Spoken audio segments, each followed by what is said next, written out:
Do we need to practice being present? A talk with Unmani. Do we need to practice being present?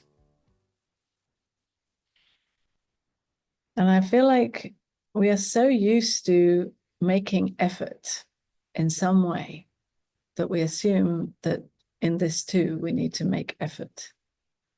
We need to make effort to become present or to do presence, to be someone who is present. And actually, presence, the presence that I'm pointing to, is another word for who you are already.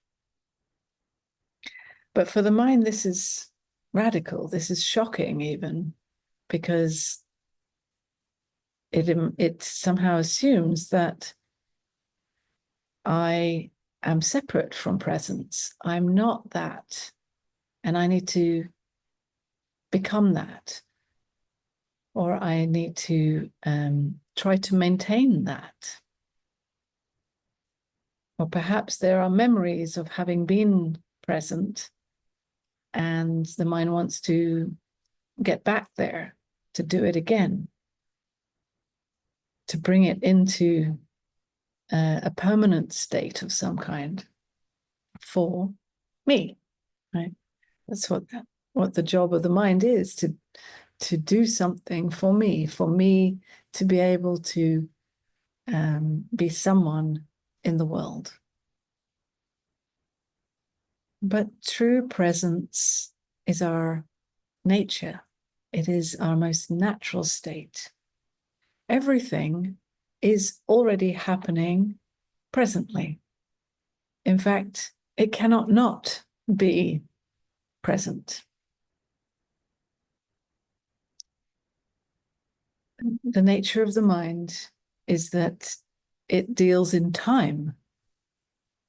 Me moving along a timeline of past, present, and future. And on that timeline, in fact, there is no present. There's generally around about now or recently, but the mind cannot know presence. As soon as the mind says, this is presence, it's already not present. As soon as there's any kind of grasping an experience of presence, it's already not that. So true presence cannot be known by the mind. It can only speak generally, and generally is not it. It can also only speak about an experience in time, an experience of expansion, perhaps, an experience of less thought, of perhaps less disturbance, apparent disturbance, or discomfort, and therefore a preferable experience for me. And then the mind wants to grasp that again. So when we practice being present, although it can be a useful practice to a point, it inevitably becomes a mind game, because, as I said, the mind cannot grasp true presence. The practice of trying to be present can be helpful in seeing that I'm not my thoughts. Yeah, so when there are thoughts that seem to fill the space, or to be recurrent circling thoughts that cause pain and discomfort, and then we practice stepping out of those thoughts and focusing on the present experience of the sensations or the sounds or the images around you. This is a very useful practice to create more of an expansion and less of this contractive experience of believing in your thoughts and making thoughts more important. But as we keep practicing this, we are essentially starting to believe that a certain experience is better than another experience. In other words, the experience of less thought is now believed to be preferable, or that is presence.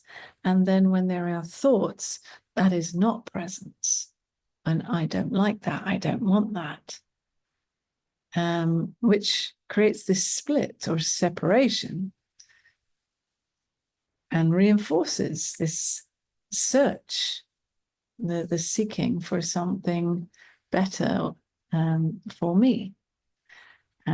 This trying, this constant effort to become present and to escape experiences of discomfort where there might be more thoughts.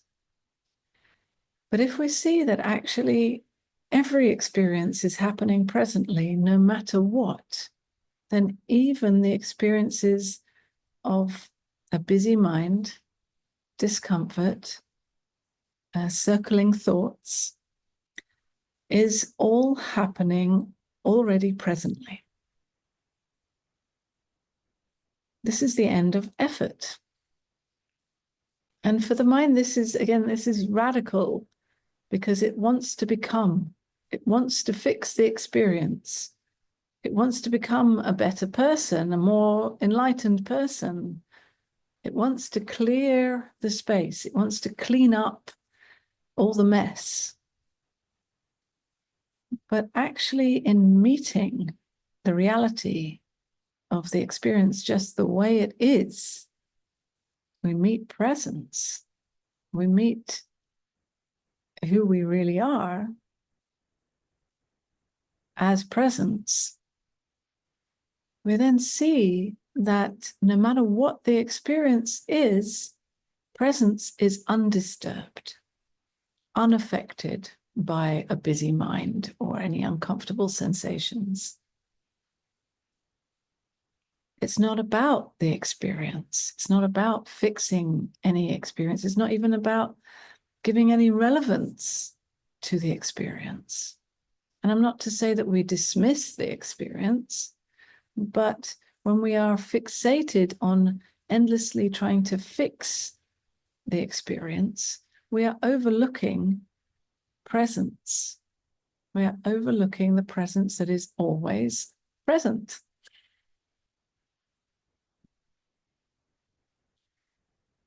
And so it's not this mind game of endlessly trying to become. So eventually, if we've been practicing this practice of reminding ourselves to be present as much as we can, if we've been practicing that for a while, at a certain point, it's time to let that one go. So I'm not saying that you should never practice that. You practice that as long as you feel that it's useful to you. But at a certain point, you will see that it is feeding the me story. It is feeding the play of separation.